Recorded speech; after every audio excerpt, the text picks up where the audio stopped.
Tuhan, kami memerlukan-Mu di setiap waktu.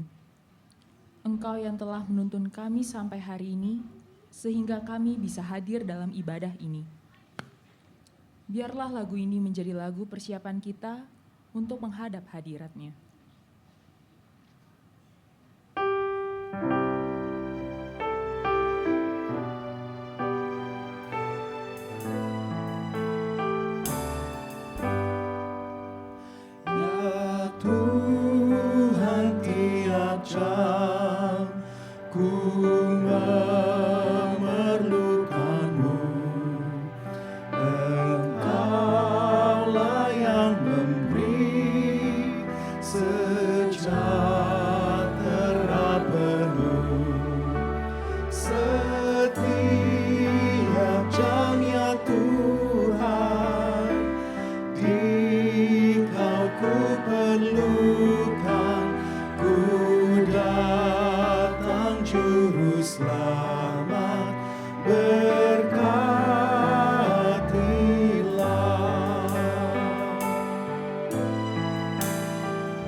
Selamat hari Minggu Bapak Ibu dan saudara-saudara yang terkasih. Selamat beribadah di GKI Taman Aries, baik bagi umat yang berada di gedung gereja maupun yang beribadah melalui kanal YouTube.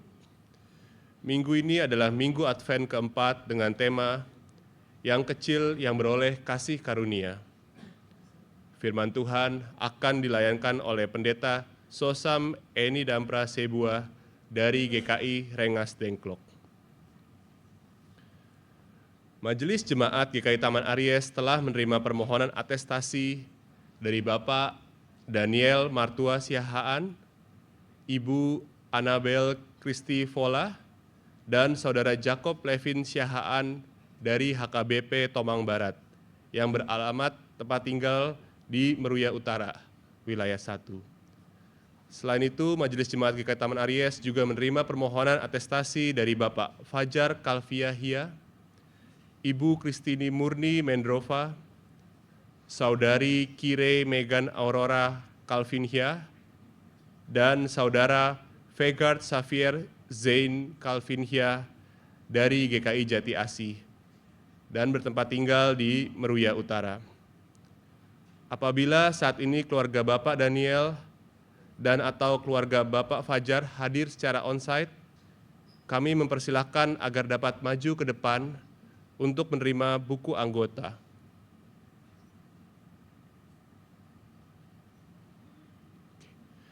Majelis Jemaat dan Jemaat GKI Taman Aries mengucapkan selamat bersekutu selamat bersaksi, dan selamat melayani di GKI Taman Aries. Selanjutnya, warta seputar kegiatan gereja dapat kita simak dalam video berikut ini.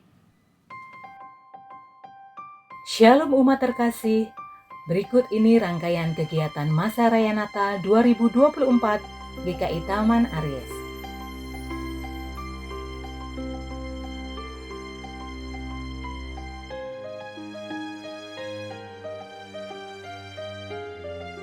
Mari kita sambut Masa Raya Natal dengan keyakinan dan pengharapan. Tuhan Yesus memberkati.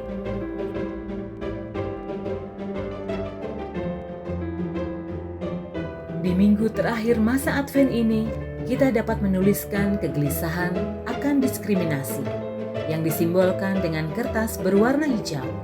Kertas akan dibagikan oleh penyambut jemaat dan kita dapat menggantungkannya di pohon doa yang tersedia di teras gereja. Nyatakan kegelisahanmu karena Yesus bersama kita. Sebagai ungkapan syukur atas sukacita Natal, kita akan memberikan persembahan palungan yang akan diberikan. Pertama, untuk membantu pembangunan rumah ibadah GKI Perumahan Jakarta Garden City yang merupakan Bapa Jemaat GKI Kayu Putih, berlokasi di Cakung, Jakarta Timur. Kedua, misi pendidikan bagi sekolah Kristen di Wonosobo, Jawa Tengah yang berada di dalam misi bidang kesaksian dan pelayanan GKI Taman Aries. Dan yang ketiga, Rumah Roti Adeline, rumah singgah bagi lansia, penyandang disabilitas, serta anak-anak dari keluarga tidak mampu yang berlokasi di Cilengsi, Bogor. Panitia Natal akan bekerja sama dengan Komisi Kaum Muda. Persembahan palungan akan dikumpulkan dalam kebaktian Natal pertama tanggal 24 Desember. Dapat melalui amplop persembahan, melalui rekening GKI Taman Aries, maupun scan kris. Akhiri nominal dengan kode unik 09. Mari kita mempersiapkannya sebagai wujud nyata kehadiran Allah yang membawa harapan dan sukacita. Pada hari Minggu 5 Januari 2025, kita akan merayakan perjamuan kudus dalam kebaktian umum pertama, kedua, dan ketiga, serta kebaktian kaum muda. Kebaktian hanya dilakukan secara onsite. Bagi anggota yang sedang sakit atau usia lanjut, dapat dilakukan perjamuan kudus rumahan atau perjamuan kudus online Zoom. Pendaftaran dapat dilakukan dengan mengisi link yang tersedia atau menghubungi penatua atau tata usaha paling lambat 29 Desember 2024. Hai adik-adik, apa kabar? Sekarang sudah bulan Desember.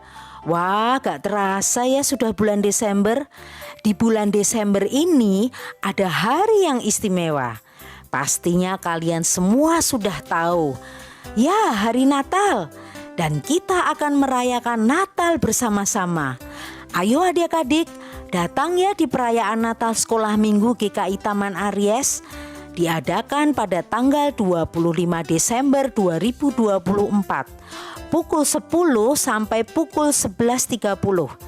Kelas Batilita sampai dengan kelas 1 di ruang kebaktian GKI Taman Aries, kelas 2 sampai dengan kelas 7 di ruang serbaguna lantai 2. Jangan lupa catat tanggal, waktu dan tempatnya dan ikuti keseruannya. Sampai jumpa nanti ya. Dah.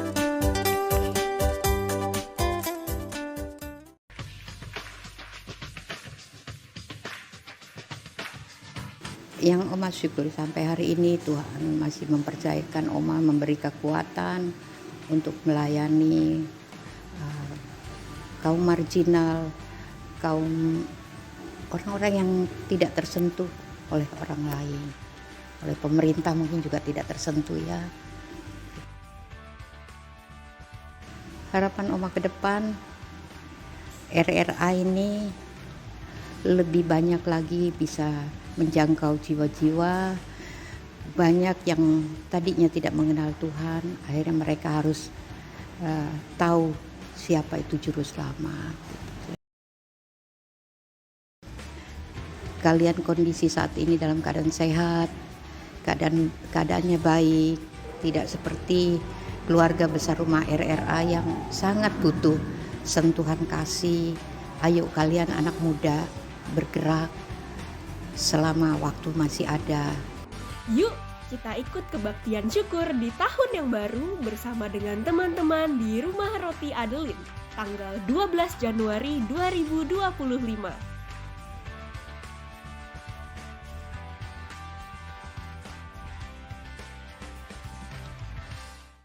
Teman, mari ikut main basket bareng sama Dewasa Muda tanggal 26 Desember jam 7 pagi.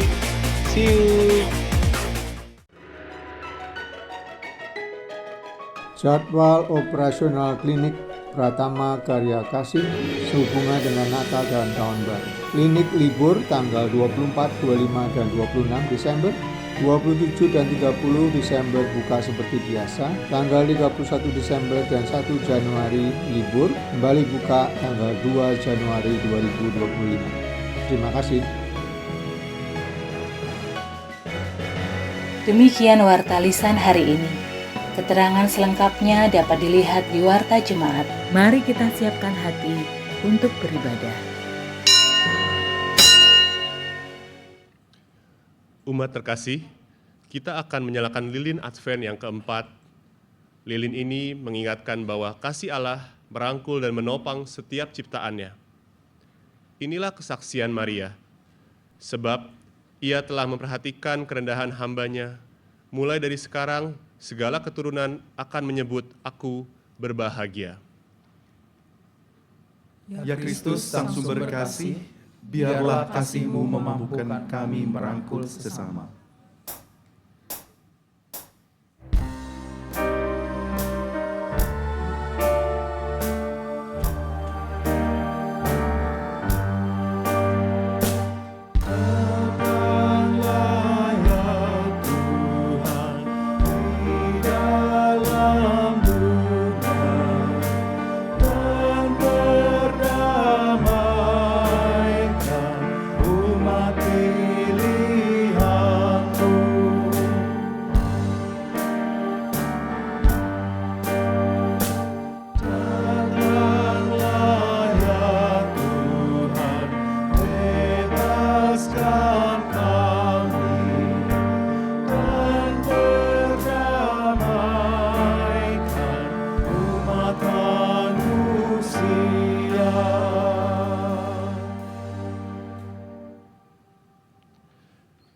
Kasih-Mu setia dan besar ya Allah. Kami bersyukur kepadamu. Kasih-Mu memelihara hidup kami. Kami bersyukur kepadamu.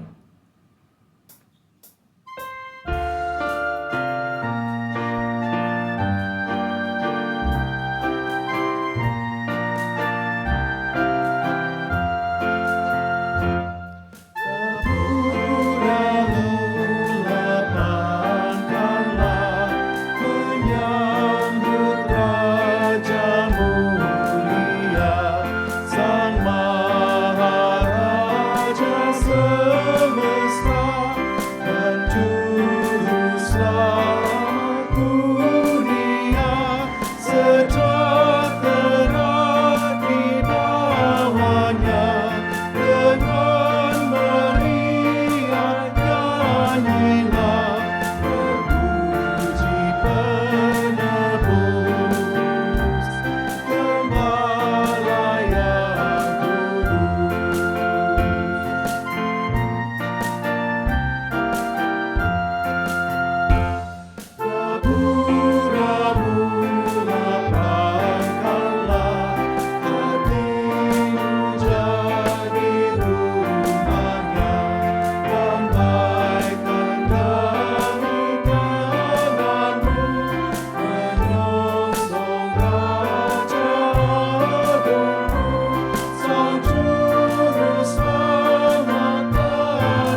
Saudara-saudara, mari kita bersama meyakini bahwa pertolongan kita adalah di dalam nama Tuhan yang menjadikan langit dan bumi.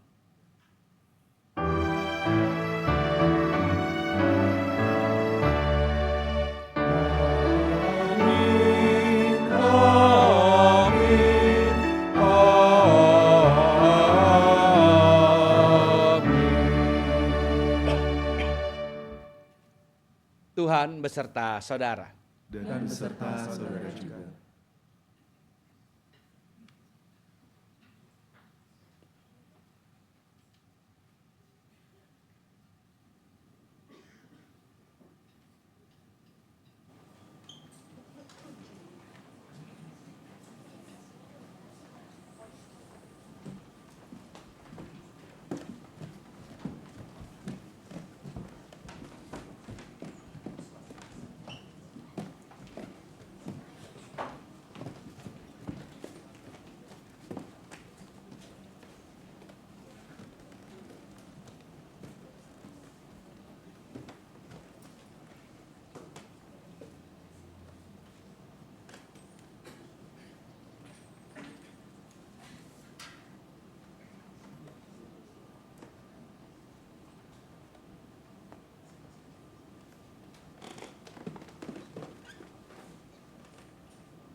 Hallelujah.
Aku kecil, kata mereka.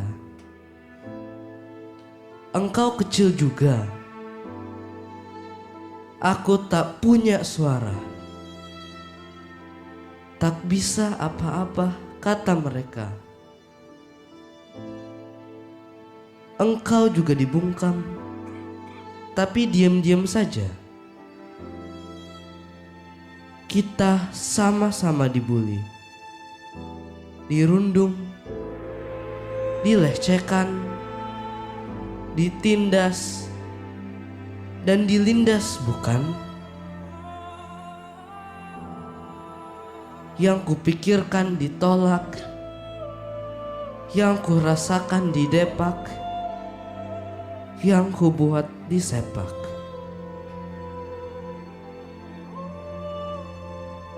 Apakah aku memang tak penting, hanya ada di pinggiran dan menjadi penonton saja? Apakah aku ada, ya Tuhan?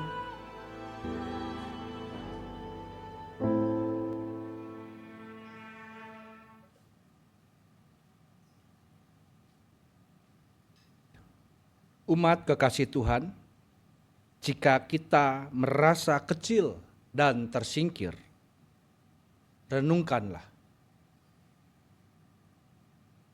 Atau jika kita mengecilkan atau menyingkirkan sesama ciptaan Tuhan, renungkanlah.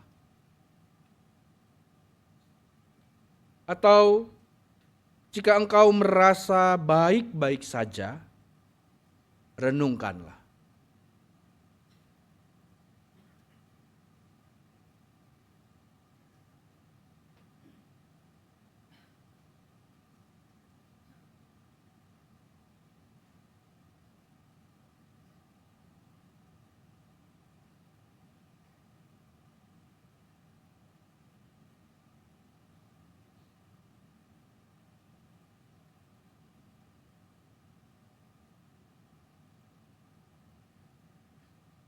Ampunilah kami ya Allah, ketika kami melihat diri kami terlalu kecil. Bahkan untuk memahami diri dan karya-Mu yang agung. Luka-luka kami mengecilkan orang lain. Sembari menepikan cinta kasih-Mu yang rela menjadi mungil dalam Kristus yang berkurban diri. Ajarlah kami percaya kembali, kasih-Mu tak pernah pergi. Cinta-Mu menguatkan kami untuk menanti dan menyongsong-Mu. Menemukan-Mu lahir dan hidup dalam keseharian kami. Dalam Kristus kami berdoa. Amin.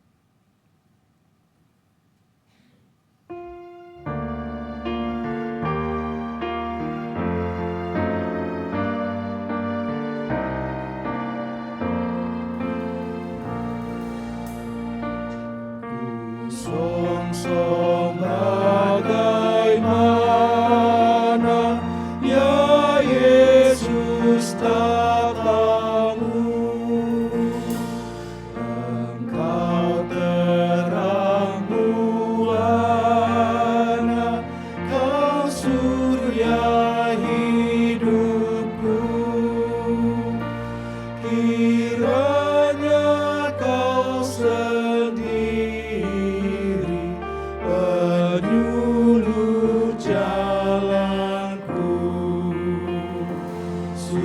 supaya ku yakini tujuan janji-Mu.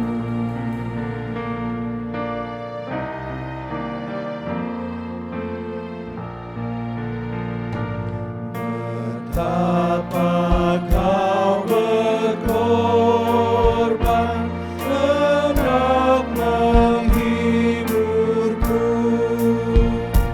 dikala ku di jurang sengsara kemaluan, Kau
Saudara-saudaraku kekasih Tuhan, di bawah kuasa dosa kita tidak bisa berbuat apa-apa. Segala yang kita buat, bahkan yang kita korbankan, tak bisa mengubah keadaan. Akan tetapi kasih dan kehendak Allah dalam Kristus mengangkat kita. Dalam Ibrani 10 ayat 10 dinyatakan, karena kehendaknya inilah kita telah dikuduskan satu kali untuk selama-lamanya oleh persembahan tubuh Yesus Kristus. Di dalam Kristus engkau telah diampuni. Di dalam Kristus engkau pun telah diampuni. Damai Kristus bagimu. Damai Kristus bagimu juga.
Mari kita berdoa.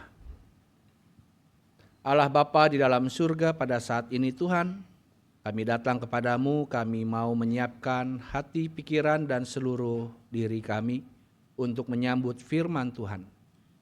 Karena itu Tuhan, kiranya Engkau yang memampukan kami untuk memahami kehendak-Mu dalam kehidupan kami. Dan Roh Kudus pula yang memampukan kami untuk dapat menghidupi firman Tuhan di dalam keseharian kami. Tolong kami Bapa, dalam nama Yesus Kristus kami berdoa. Amin.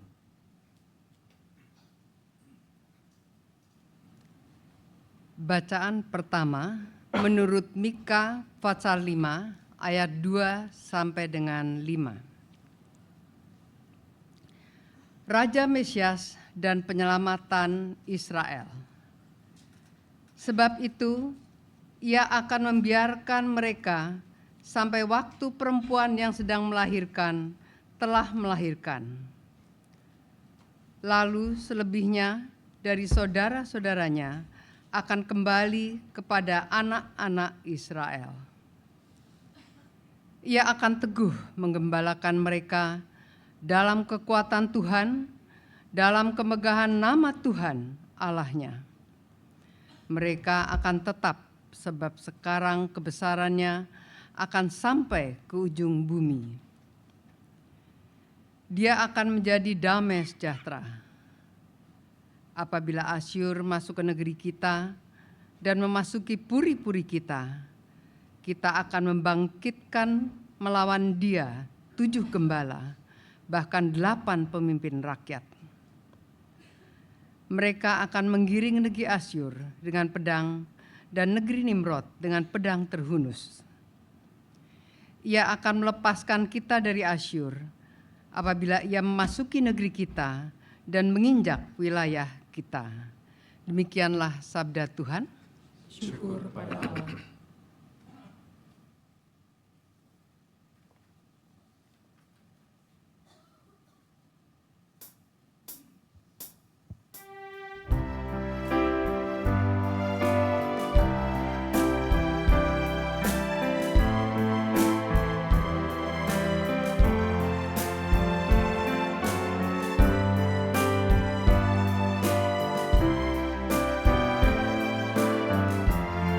Lalu kata Maria, jiwaku memuliakan Tuhan dan gembira karena Allah Juru Selamatku, sebab Dia telah memperhatikan kerendahan hamba-Nya. Jiwaku memuliakan Tuhan dan gembira karena Allah Juru Selamatku, sebab Dia telah memperhatikan kerendahan hamba-Nya. Sesungguhnya mulai sekarang segala keturunan menyebut aku bahagia, karena Yang Maha Kuasa telah melakukan perbuatan besar padaku, dan namanya adalah kudus, dan rahmat-Nya turun-temurun atas orang yang takut akan Dia, atas orang yang takut akan Dia. Jiwaku memuliakan Tuhan dan gembira karena Allah Juru Selamatku, sebab Dia telah memperhatikan kerendahan hamba-Nya. Dia memperlihatkan kuasa-Nya, Ia tunjukkan dengan perbuatan tangan-Nya, mencerai-beraikan orang congkak, cerai-beraikan orang-orang yang congkak hatinya. Dia turunkan orang berkuasa, Dia turunkan dari tahtanya, Dia tinggikan orang-orang yang rendah, Dia meninggikan orang-orang yang rendah. Jiwaku memuliakan Tuhan dan gembira karena Allah Juru Selamatku, sebab Dia telah memperhatikan kerendahan hamba-Nya. Dia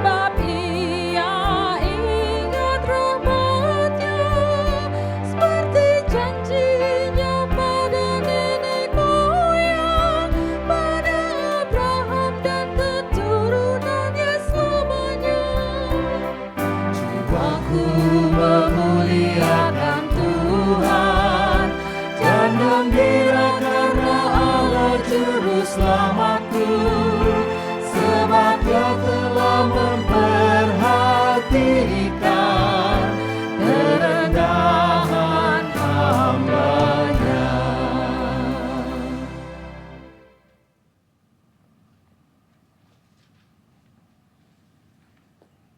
Bacaan kedua diambil dari Ibrani 10 ayatnya yang kelima sampai dengan yang ke-10.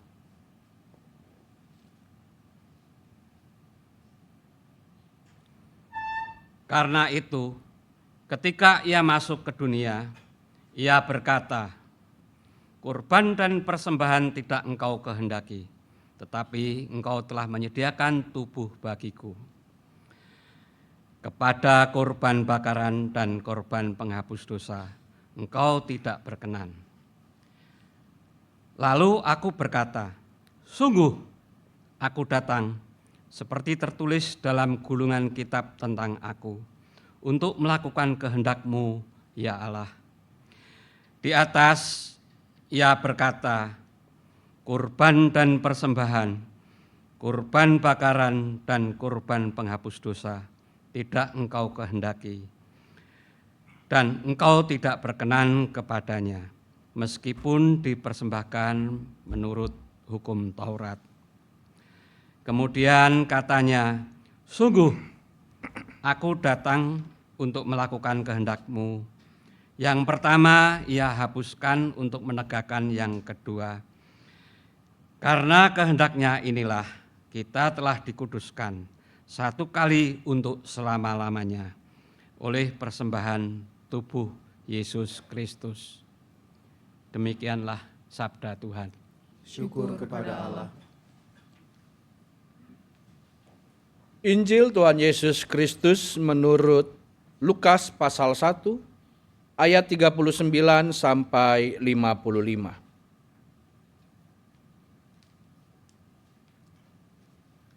Demikian. Beberapa hari kemudian, berangkatlah Maria dan bergegas menuju sebuah kota di pegunungan Yehuda. Lalu ia masuk ke rumah Zakaria dan memberi salam kepada Elisabet. Ketika Elisabet mendengar salam Maria, melonjaklah anak yang di dalam rahimnya, dan Elisabet pun penuh dengan Roh Kudus. Lalu berseru dengan suara nyaring, "Diberkatilah engkau di antara semua perempuan, dan diberkatilah buah rahimmu. Siapakah aku ini sampai ibu Tuhanku datang mengunjungi aku? Sebab pada saat salammu sampai di telingaku, anak yang ada di rahimku melonjak kegirangan. Berbahagialah ia yang percaya bahwa apa yang dikatakan kepadanya dari Tuhan akan terlaksana." Lalu kata Maria, "Jiwaku memuliakan Tuhan, dan hatiku bergembira karena Allah Juru Selamatku. Sebab ia telah memperhatikan kerendahan hamba-Nya. Mulai dari sekarang segala keturunan akan menyebut aku berbahagia. Yang Maha Kuasa telah melakukan perbuatan-perbuatan besar kepadaku, dan kuduslah namanya. Rahmat-Nya turun-temurun atas orang yang takut akan Dia. Ia memperlihatkan kuasa-Nya dengan perbuatan tangannya dan mencerai-beraikan orang yang congkak hatinya. Ia menurunkan orang yang berkuasa dari tahtanya dan meninggikan orang yang rendah. Ia melimpahkan segala yang baik kepada orang yang lapar dan menyuruh orang yang kaya pergi dengan tangan hampa. Ia menolong Israel hamba-Nya karena mengingat rahmat-Nya, seperti yang dijanjikannya kepada nenek moyang kita, karena Abraham dan keturunannya untuk selama-lamanya. Demikianlah Injil Yesus Kristus. Berbahagialah orang yang mendengarkan firman Allah dan yang memeliharanya. Maranatha.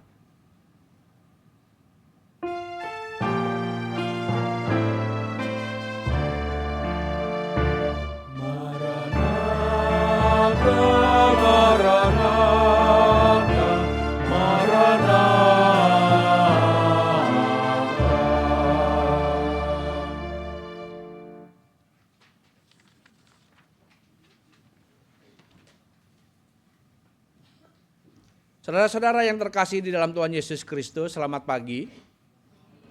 Apa kabar? Apa kabar? Oh, baik, terima kasih. Bapak Ibu Saudara, kalau boleh memilih ya, kalau bisa memilih. Misalkan kita mau pergi naik kendaraan umum, transportasi umum, terus kan kita mesti beli tiket tuh ya. Apa itu tiket pesawat atau bus atau kereta, apapun itu. Dan kalau kita bisa memilih antara yang kelas ekonomi dengan yang kelas bisnis, bisa memilih ya. Kalau misalnya dibilang nggak ada duit, berarti tidak bisa memilih. Mau nggak mau pilihannya pasti ekonomi. Nah ini berarti bisa memilih, berarti mampu. Kita punya kemampuan untuk membeli antara ekonomi, bisa, bisnis juga bisa. Bapak Ibu Saudara pilih yang mana? Ekonomi atau bisnis? Pilih? Bisnis, oke. Kalau bisa memilih antara bisnis sama apa atasnya? Eksekutif, pilih mana? Bisa memilih antara bisnis dengan eksekutif, pilih mana? Pilih eksekutif. Oke, atasnya eksekutif ada lagi nggak ya? Katakanlah di atasnya eksekutif VIP begitu ya. Pilih eksekutif atau VIP? Pilih VIP. Oke. Atasnya lagi ada? VIP dengan VVIP, pilih mana? Hah? Pilih? VVIP. Ada lagi VVVIP ada. Sampai panjang V-nya begitu ya. VVIP dengan ekonomi pilih mana? Pilih mana? VVIP lah ya. Oke.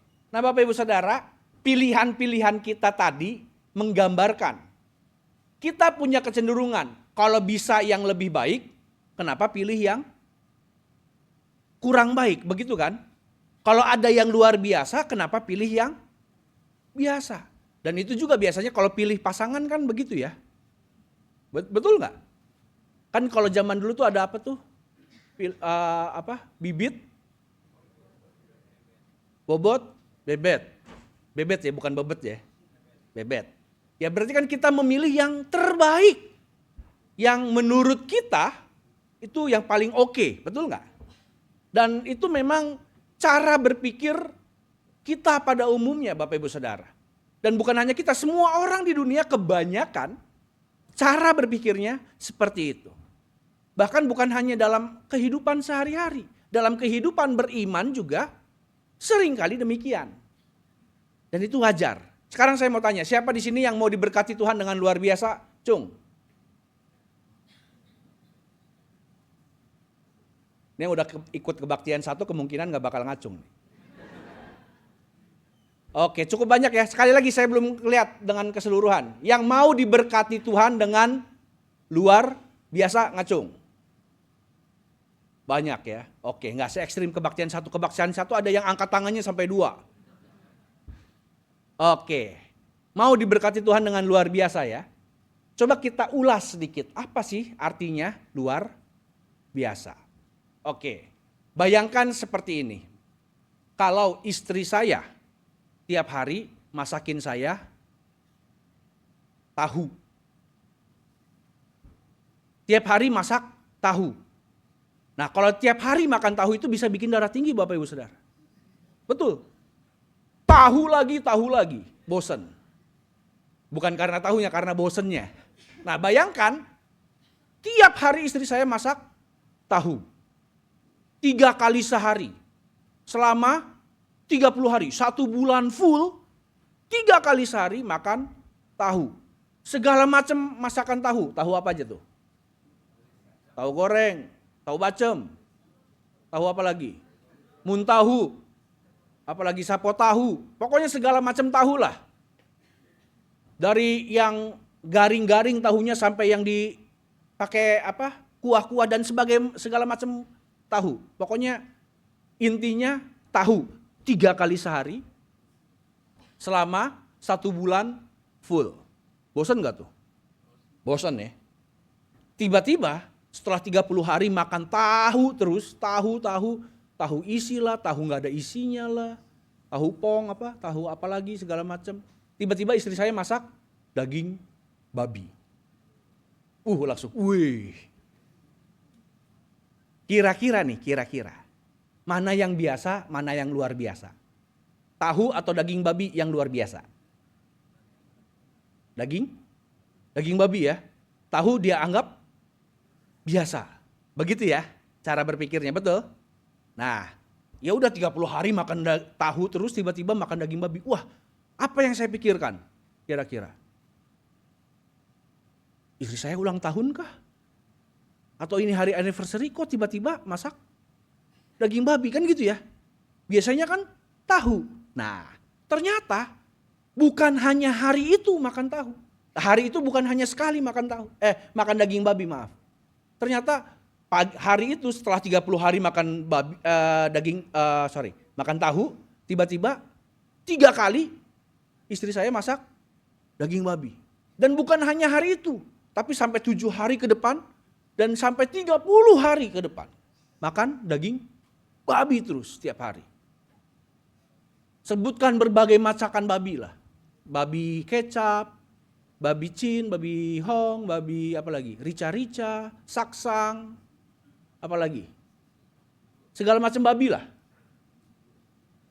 Nah, kalau tadi makan tahu terus darah tinggi, makan babi terus, bikin tegang nih. Aduh, tegang. Sama boncos dompet. Habis duit. Beli daging babi terus. Pertanyaannya, setelah 30 hari, 3 kali sehari, dengan berbagai model masakan, makan daging babi terus, kira-kira masih saya rasa luar biasa nggak tuh daging babi? Masih luar biasa nggak tuh daging babi? Enggak ya? Enggak, pasti enggak. Saya belum lama ini cuti sabatikal ke Toraja. Terus di sana tuh kemarin itu bertepatan dengan acara sidang raya PGI. Dan selama kurang lebih 2 minggu saya di Toraja, makannya tiap hari babi terus.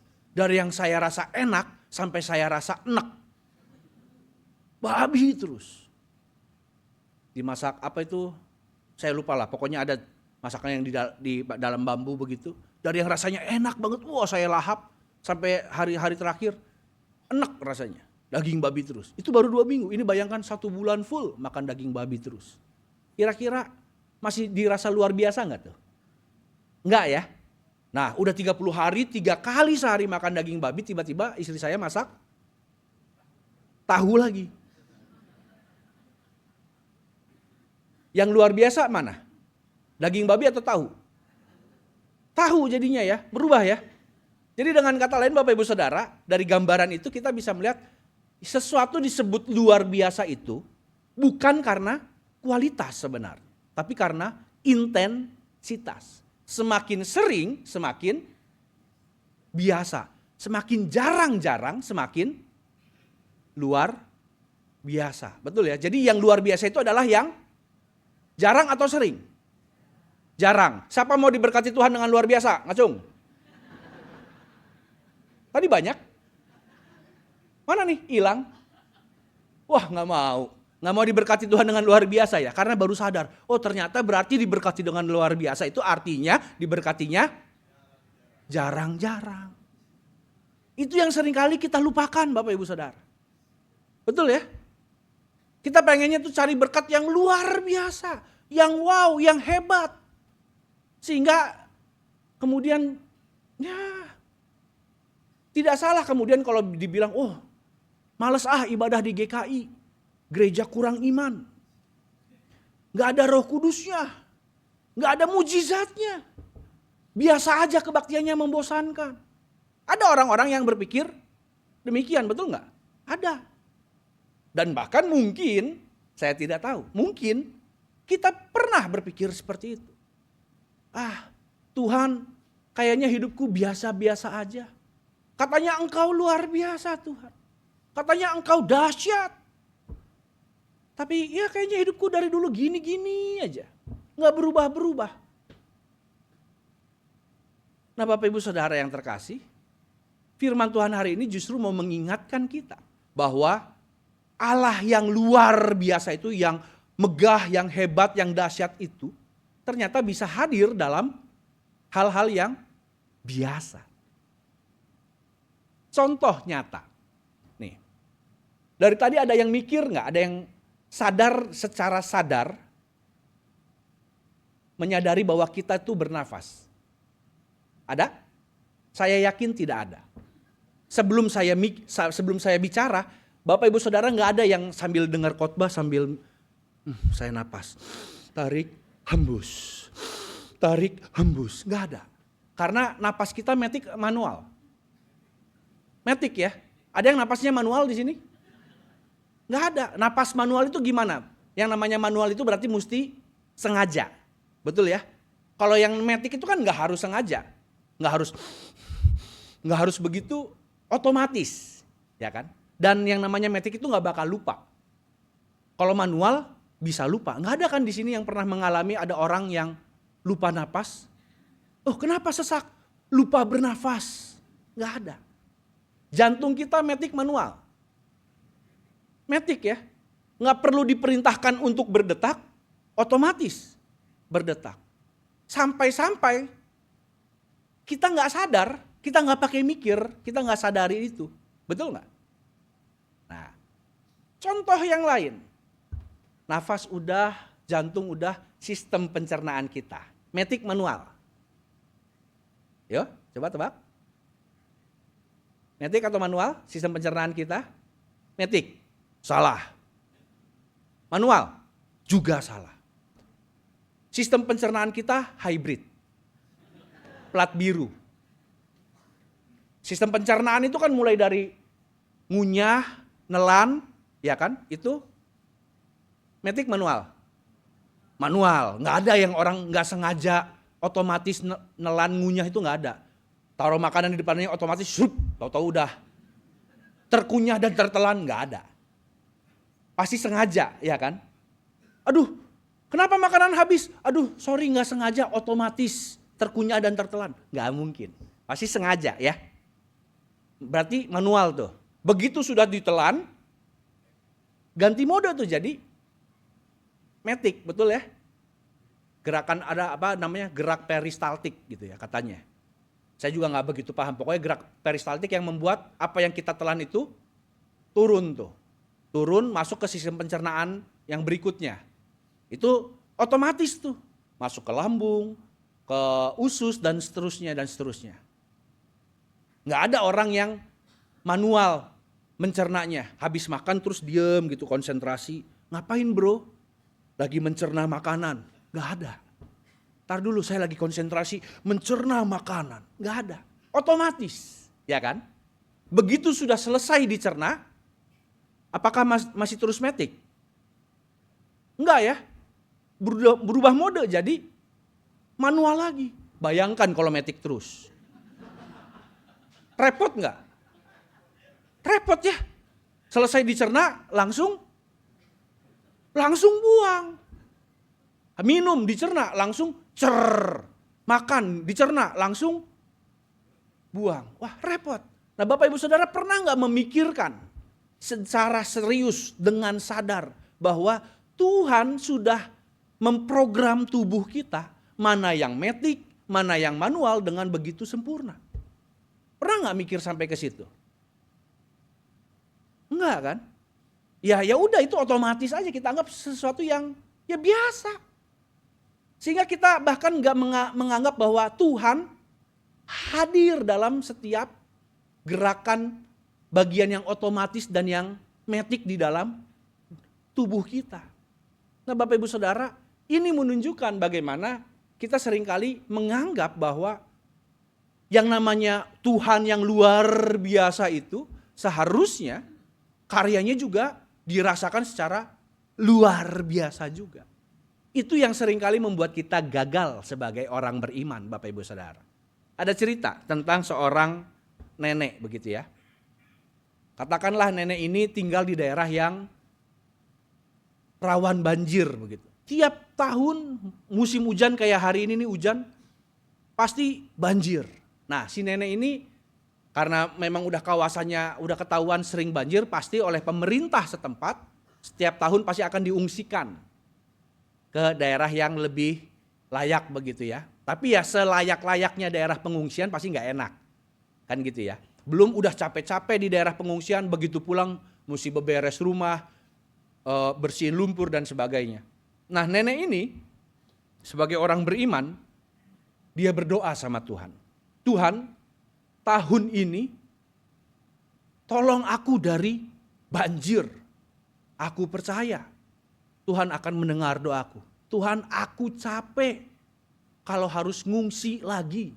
Aku sudah tua, kata si nenek dalam doanya. Begitu dia bilang amin, jeleger, jurus langsung hujan. Deras. Dan betul saja gak lama mulai banjir. Banjir masuk ke rumah. Si nenek terus berdoa, Tuhan selamatkan aku dari banjir ini. Tolong aku Tuhan.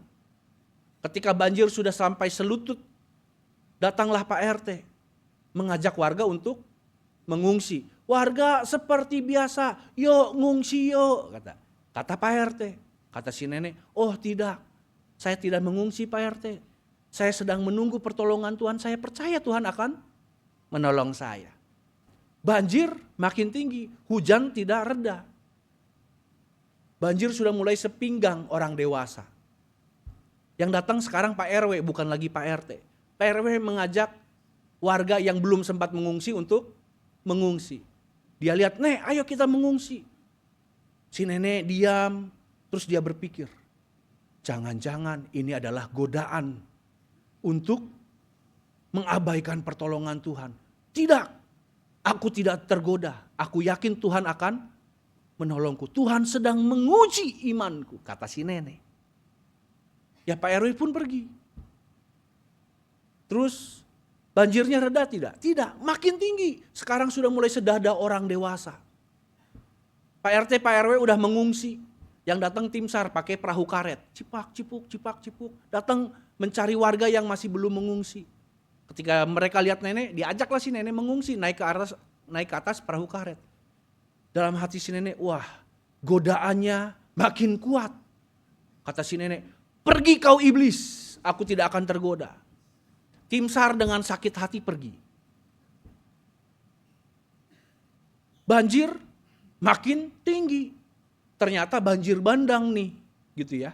Banjir bandang udah mulai seatap rumah. Biar kata nenek-nenek dalam kondisi terdesak, jadi kuat juga. Dia naik sampai ke atap rumah. Naik ke atap rumahnya. Tim SAR pakai perahu karet udah gak mempan karena arusnya sangat deras. Datanglah tim SAR pakai helikopter. Sambil bergantung di tali begitu. Nenek, ayo mengungsi, ini berbahaya, ini banjir bandang nih. Kata si nenek, pergi kau iblis, aku percaya malaikat Tuhan akan datang dan menolongku. Aku punya iman yang teguh, kata si nenek. Helikopter pun pergi. Padahal itu kesempatan ya, kapan lagi nenek-nenek bisa naik helikopter kan. Dan gak lama kemudian si nenek berdoa lagi. Tuhan kirimkan malaikatmu untuk menolongku. Dan betul akhirnya si nenek dijemput oleh malaikat. Malaikat kematian. Si nenek hanyut ke bawah arus banjir dan meninggal. Pertanyaan dari cerita ini. Apa si nenek imannya kurang teguh? Enggak ya. Apakah si nenek ini doanya kurang kencang? Kencang benar. Terus kenapa Tuhan tidak menolong dia? Tuhan tolong enggak menurut Bapak Ibu Saudara? Nolong. Berapa kali Tuhan tolong dia? Hah? Ayo berapa kali? Door prize nih yang bisa jawab dapat hadiah dari penatua. Kata penatua, kenapa tiba-tiba kami yang harus ngasih hadiah? Berapa kali? Ayo perhatiin enggak tuh? Berapa kali? 4 kali ya. Pertama, waktu banjir masih selutut oleh Pak RT. Yang kedua, Pak RW sepinggang. Yang ketiga, tim SAR pakai perahu karet waktu sedada. Yang keempat, tim SAR pakai helikopter. Tapi si nenek tidak melihat itu sebagai pertolongan Tuhan. Kenapa? Karena mungkin si nenek membayangkan kalau dia angkat, kalau Tuhan mendengar doa dia, maka dia akan mengangkat tongkatnya tuh yang kakinya 3 tuh yang cabang 3, diangkat serat. terus banjirnya terbuka, kayak Musa begitu. Mungkin dia bayangkan seperti itu. Atau dia mungkin membayangkan tiba-tiba malaikat datang membuat dia bisa terbang melintasi banjir itu.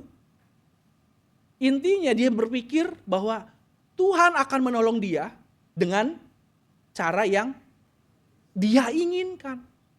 Dia tidak membayangkan bahwa Tuhan menolong dia dengan cara yang sangat biasa. Dan bisa jadi Bapak Ibu Saudara, kita mungkin pernah mengalami hal-hal yang mirip-mirip seperti itu.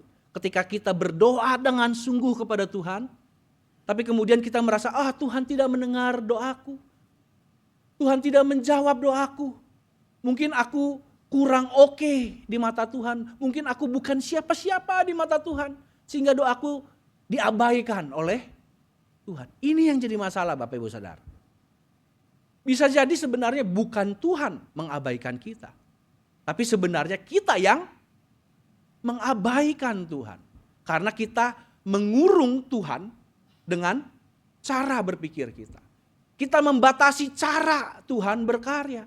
Kita pengennya Tuhan berkarya dengan cara-cara yang wow, dengan cara-cara yang luar biasa, yang bombastis. Padahal Tuhan pengen hadir juga, bisa juga hadir dengan cara yang sangat biasa, dengan cara yang sangat sepele, yang kecil, yang gak penting.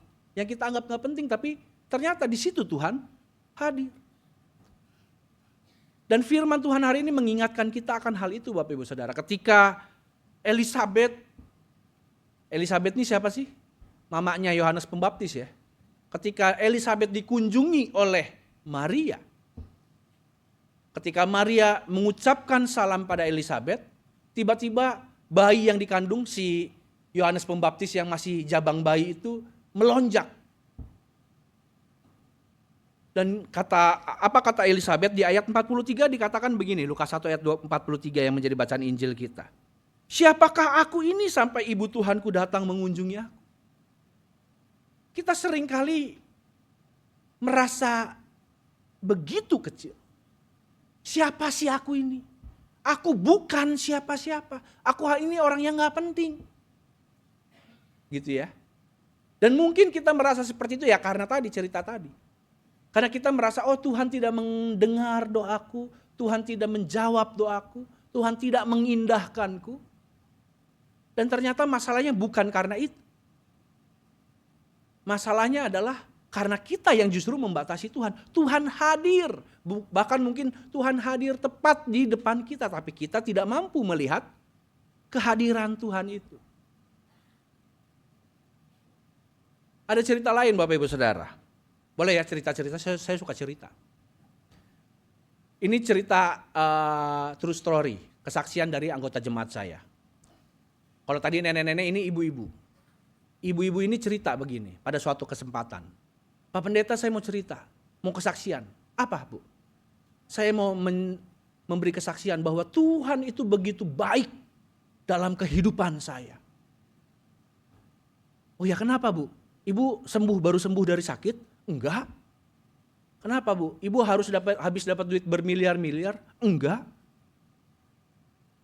Tanah di kampung udah kejual? Enggak. Terus apa Bu? Saya bersyukur saya merasakan kebaikan Tuhan karena saya bisa mendengar suami saya ngorok. Maksudnya apa? Kalau orang sakit bertahun-tahun sembuh, wajar ya kalau kemudian merasa, Tuhan baik. Kalau dapat bermiliar-miliar, Tuhan baik banget kan gitu ya. Tapi ini cuma dengar ngorok kok bisa dibilang Tuhan baik. Apa maksudnya? Terus saya tanyalah, maksudnya gimana Bu? Si ibu cerita. Jadi gini Pak, sebenarnya saya tuh benci sebenci-bencinya dengar ngorok suami saya. Ngorok suami saya tuh kayak mesin diesel. Mesin diesel di tanjakan. Makin nanjak makin ngegerung, ya kan gitu ya, makin gitu kan. Nah, saya tuh berkali-kali kalau tidur itu, kalau suami saya itu saya bikin harusnya bantal kan di belakang kepala, ini jadi di depan kepala, untuk mengurangi kebisingan dari dengkur suaminya. Nah, suatu kali habis makan malam lah ceritanya, habis udah hahaha hihi, nonton TV dan lain-lain, saya nyuci piring di kamar. Nyuci piring di dapur. Suami saya masuk kamar, tidur duluan. Nggak lama lagi cuci piring, terdengarlah suara mesin diesel. Berarti suaminya udah tidur. Udahlah, si ibu cuci piring.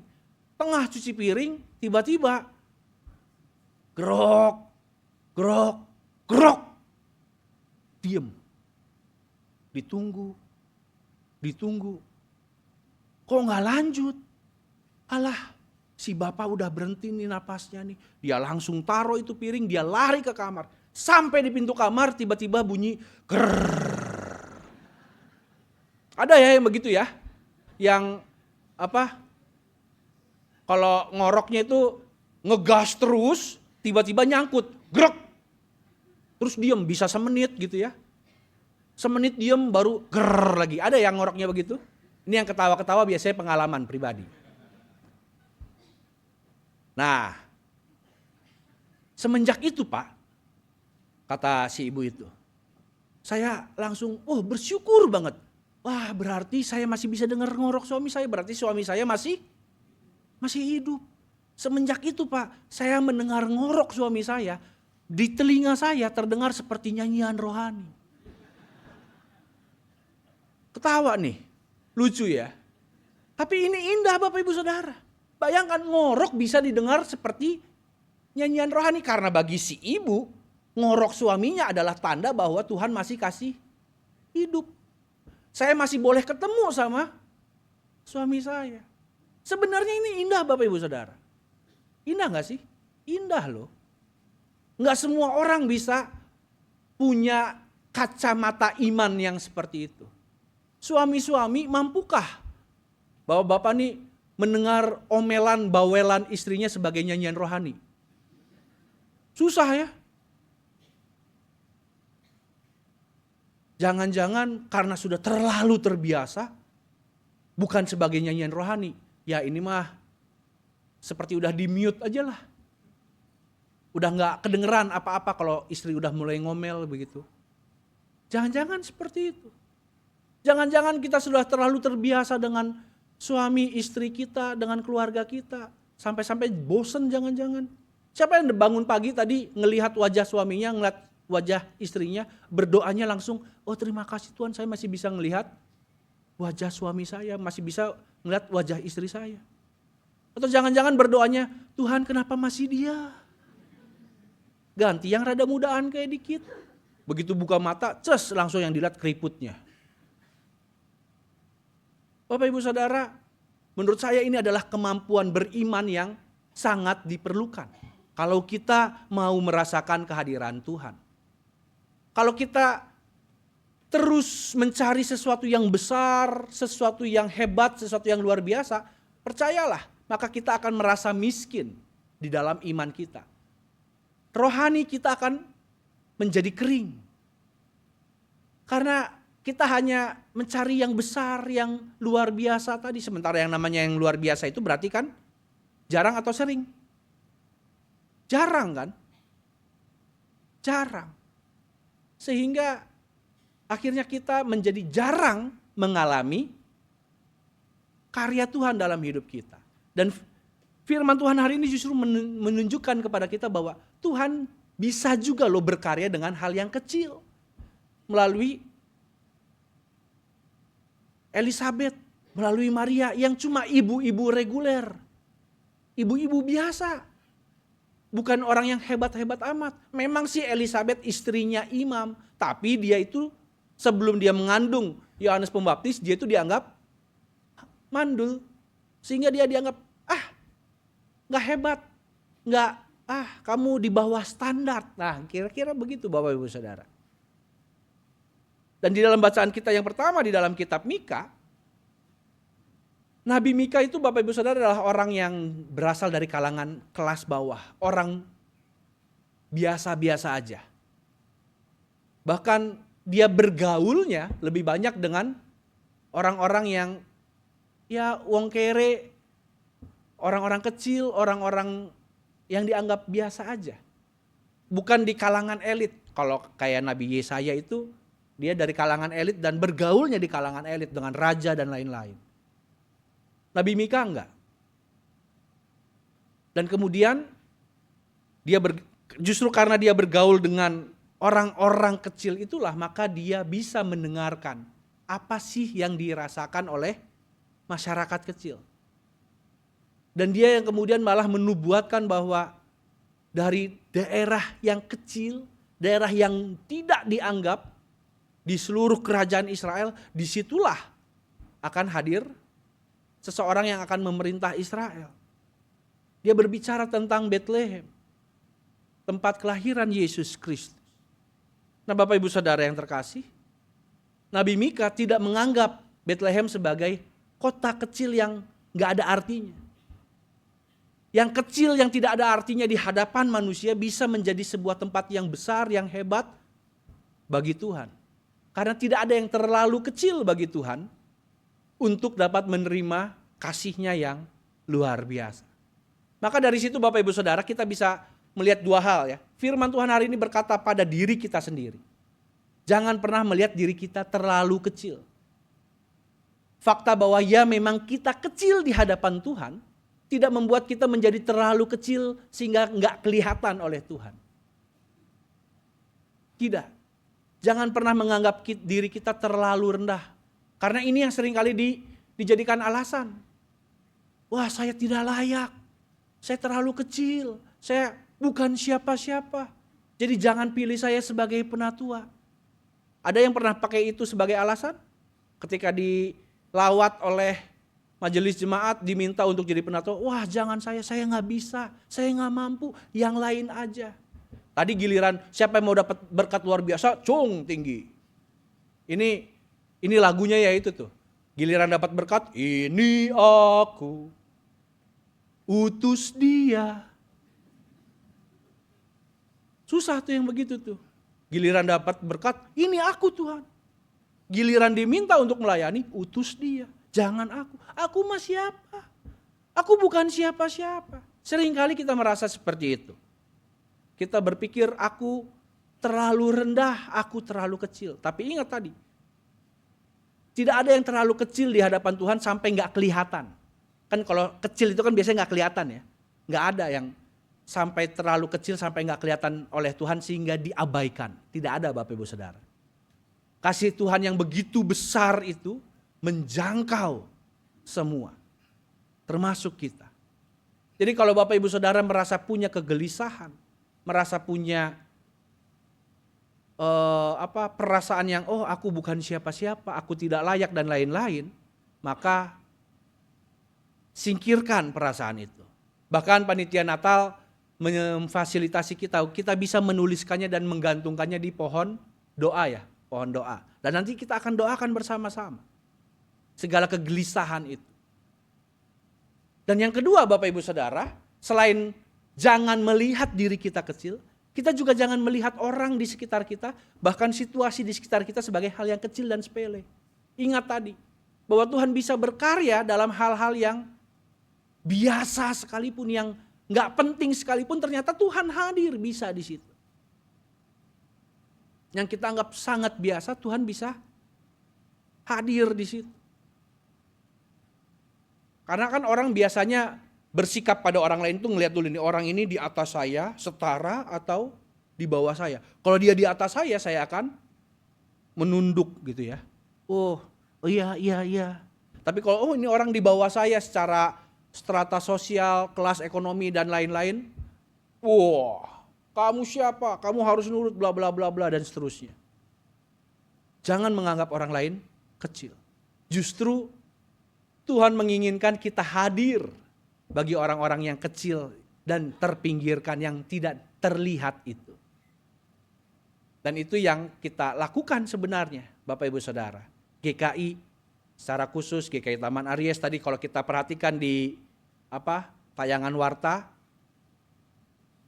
ada banyak hal yang kita lakukan untuk hadir bagi orang-orang yang dianggap kecil itu. Dan GKI secara keseluruhan yang berusaha untuk terus hadir bagi yang dianggap kecil oleh dunia. Karena sekali lagi tidak ada yang terlalu kecil di hadapan Tuhan sampai tidak terlihat. Semua orang akan mendapatkan kasih yang begitu besar dari Tuhan itu. Tinggal kita, apakah kita mau menyambut kasih itu dan mau membagikan kasih itu kepada orang di sekitar kita. Kiranya Tuhan menolong setiap kita. Amin. Mari bersatu teduh.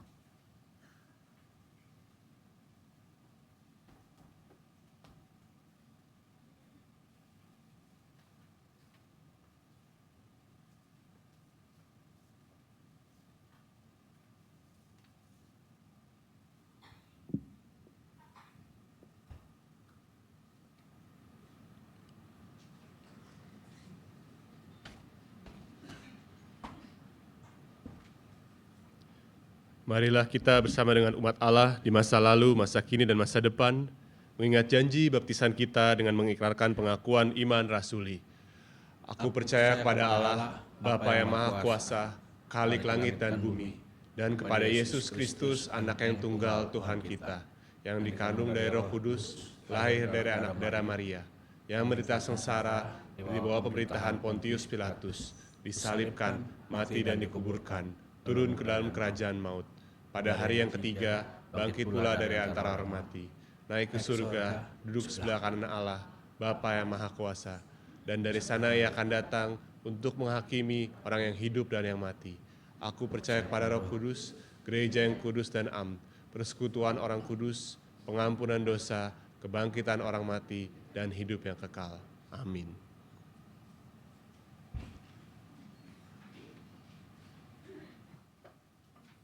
Mari kita bersyafaat. Allah Bapa di dalam surga yang kudus dan mulia, pada saat ini Tuhan kami berdoa bagi orang-orang yang memerlukan kasih Tuhan. Di antaranya Tuhan kami berdoa bagi saudara-saudara kami yang saat ini sedang sakit ataupun di dalam proses pemulihan. Kiranya Tuhan mau menjamah mereka, mau memberikan pemulihan bagi diri mereka, dan terlebih Tuhan yang memberikan kekuatan, ketabahan, kesabaran dalam menjalani setiap proses, sehingga bahkan dalam kondisi sakit sekalipun mereka boleh terus menikmati cinta kasih Tuhan yang begitu besar dalam hidup mereka. Kami pun berdoa bagi saudara-saudara kami yang mengalami pergumulan dalam hidup mereka, apapun pergumulan itu, baik bergumul karena kebutuhan finansial, bergumul dengan pekerjaan, bergumul karena relasi yang sedang rusak, kiranya Tuhan yang tolong. Tuhan hadir memberikan kekuatan, menopang mereka sehingga mereka boleh menghadapi setiap pergumulan itu dengan kekuatan yang berasal dari Tuhan saja. Juga kami berdoa Tuhan untuk gereja kami, GKI Taman Aries, Tuhan berkati setiap orang anggota majelis jemaat, setiap orang anggota badan-badan pelayanan, dan setiap orang yang melayani dalam berbagai bidang pelayanan yang ada. Tuhan berkati agar kami melalui setiap program pelayanan yang dilakukan boleh terus berkarya, menjadi alat Tuhan untuk menyatakan kasih dan damai sejahtera Tuhan di mana kami berada. Kami berdoa untuk masa raya Natal yang sedang kami jalani. Tuhan berkati agar umat-Mu di tempat ini boleh menghayati arti kelahiran Tuhan Yesus Kristus, dan berkati panitia Natal dan orang-orang yang terlibat dalam setiap rangkaian acara. Tuhan yang tolong sehingga setiap rangkaian acara boleh berlangsung dengan baik dan juga dengan aman dan tertib. Tuhan yang berkati juga perayaan-perayaan Natal di berbagai tempat. Tuhan yang jauhkan dari orang-orang yang mau menebarkan ketakutan dan kebencian. Biarlah Natal boleh dirayakan dengan penuh sukacita dan dengan damai sejahtera. Juga kami berdoa Bapa untuk pelayanan kami melalui klinik Pratama Karya Kasih, agar Tuhan yang memberkati setiap orang yang terlibat dalam pelayanan ini, sehingga klinik ini juga boleh menjadi cara Tuhan untuk menyatakan kasih bagi banyak orang di sekitar kami. Juga kami berdoa Bapa bagi bangsa dan negara kami, bagi pemerintah dari pusat sampai daerah, setiap aparatur negara Tuhan yang memimpin, agar mereka boleh melaksanakan tugas mereka dengan penuh tanggung jawab, dan Tuhan yang memberikan kedamaian dan jauhkan dari orang-orang yang mau memecah belah bangsa kami. Juga kami berdoa untuk saudara-saudara kami yang mengalami penderitaan karena bencana alam, salah satunya di daerah NTT karena erupsi Gunung Lewotobi laki-laki. Kiranya Tuhan berkati orang-orang yang menjadi korban di sana dan juga orang-orang yang memberikan dukungan bagi korban di sana. Tuhan yang tolong, Tuhan perlengkapi mereka juga. Juga Bapa, kami berdoa bagi orang-orang yang masih mengalami bencana sosial di sekitar kami, mereka yang mengalami kemiskinan, yang mengalami ketidakadilan, diskriminasi, kekerasan. Tuhan tolong agar mereka juga boleh menghadapi setiap pergumulan itu dengan kekuatan dari Tuhan. Pakai kami Tuhan dalam kapasitas dan keterbatasan kami masing-masing, agar kami juga boleh ikut menghadirkan damai sejahtera Tuhan dimanapun kami berada. Kami juga berdoa untuk keluarga kami, dimanapun mereka berada, baik yang dekat bersama dengan kami ataupun yang jauh dari kami, kiranya Tuhan yang senantiasa tolong dan sertai sehingga keluarga kami selalu berada di dalam perlindungan dan penyertaan Tuhan saja. Terima kasih Bapa di dalam surga. Inilah doa kami menaikkannya di dalam satu nama Tuhan kami Yesus Kristus yang telah mengajar kami berdoa. Bapa kami yang di surga, dikuduskanlah nama-Mu, datanglah kerajaan-Mu, jadilah kehendak-Mu di bumi seperti di sorga. Berikanlah kami pada hari ini makanan kami yang secukupnya, dan ampunilah kami akan kesalahan kami, seperti kami juga mengampuni orang yang bersalah kepada kami. Dan jangan membawa kami ke dalam pencobaan, tapi lepaskanlah kami dari yang jahat. Karena Engkau yang punya kerajaan, dan kuasa dan kemuliaan sampai selama-lamanya. Amin.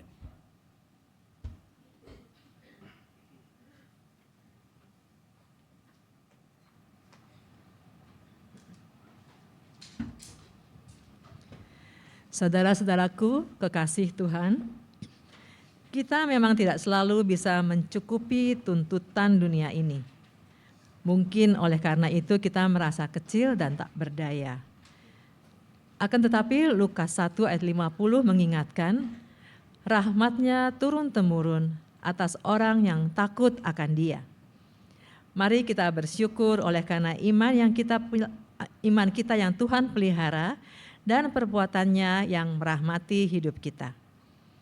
Kita dapat membawa persembahan syukur dengan cara mengirimkan melalui rekening GKI Taman Aries dengan scan kris atau memasukkan amplop persembahan di kantong persembahan yang diedarkan selama pelayanan persembahan.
Mari kita berdoa. Terima kasih ya Allah yang penuh kasih untuk yang besar dan yang kecil yang kami telah terima dan mampu kami bagi dalam kehidupan kami. Kami bersyukur itu semua adalah pemberian-Mu. Kami serahkan persembahan ini juga seluruh kehidupan kami demi kasih-Mu. Di dalam Kristus kami berdoa. Amin.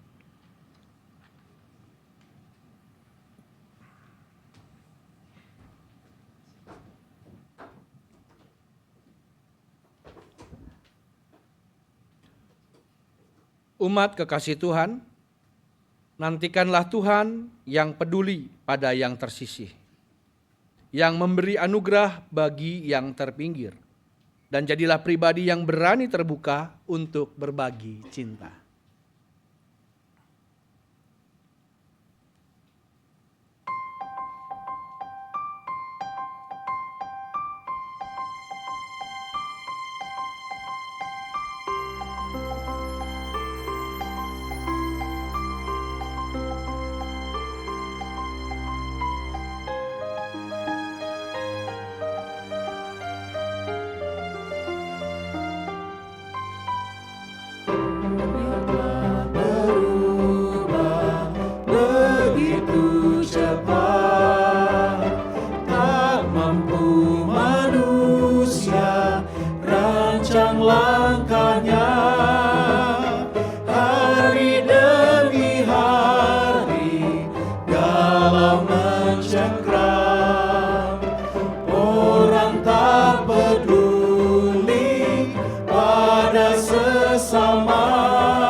Saat Yesus datang ke dunia, dunia juga ada di dalam resah. Namun kasih Allah hadir tak lekang dalam diri bayi yang tampak rentan.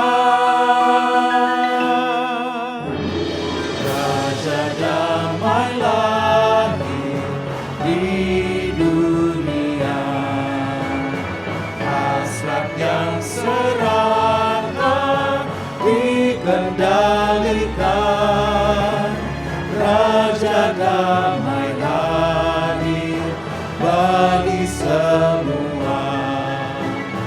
Hati yang gelisah ditentramkan.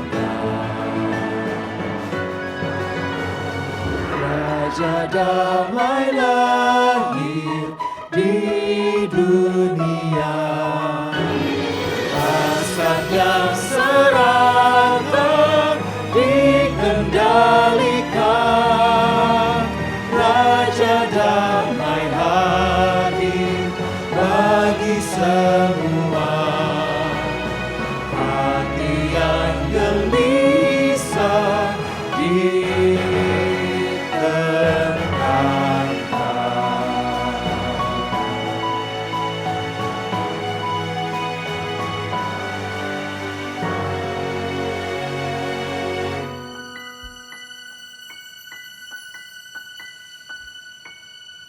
Saudara-saudara, arahkanlah hatimu kepada Tuhan. Kami mengarahkan hati kami kepada Tuhan. Jadilah saksi Kristus. Syukur kepada Allah. Terpujilah Tuhan. Kini dan selamanya. Kini sambutlah berkat Tuhan. Kiranya anugerah dari Allah Bapa Sang Pemilik kehidupan menyatakan kasih pemeliharaan.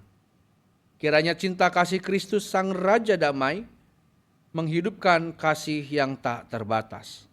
Kiranya penyertaan Roh Kudus Sang Penolong mencurahkan kasih yang menyegarkan. Berkat dari Allah Bapa, Anak dan Roh Kudus menyertaimu dari sekarang sampai selama-lamanya. Amin.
Bapak, Ibu, dan saudara-saudara yang terkasih dalam Tuhan Yesus, ibadah telah selesai. Selamat hari Minggu, Tuhan Yesus memberkati.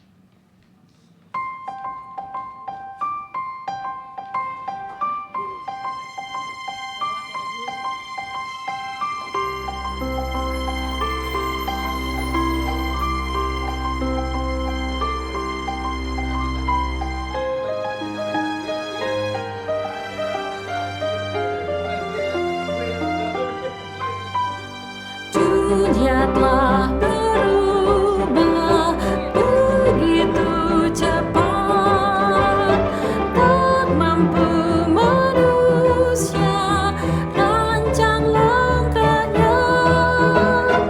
Hari demi hari galang mencengkram, orang tak peduli pada sesama.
semua orang mampu mengejar, serakah pun jadi cara bertahan untuk melanjutkan jalan hidupnya.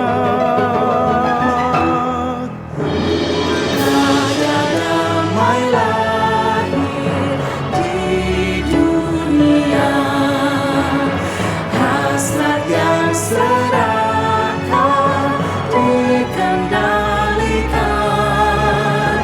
Raja damai hadir bagi semua, hati yang gelisah ditentramkan.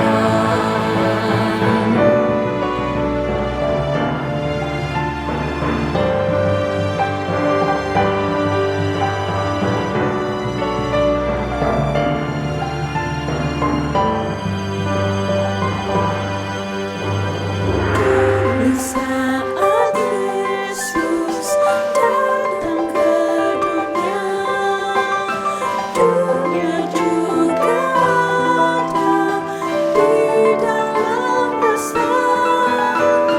Namun kasih Allah hadir tak lekang dalam diri bayi yang tampak Raja damai lahir di dunia, hasrat yang serakah dikendalikan. Raja damai hadir bagi semua, hati yang gelisah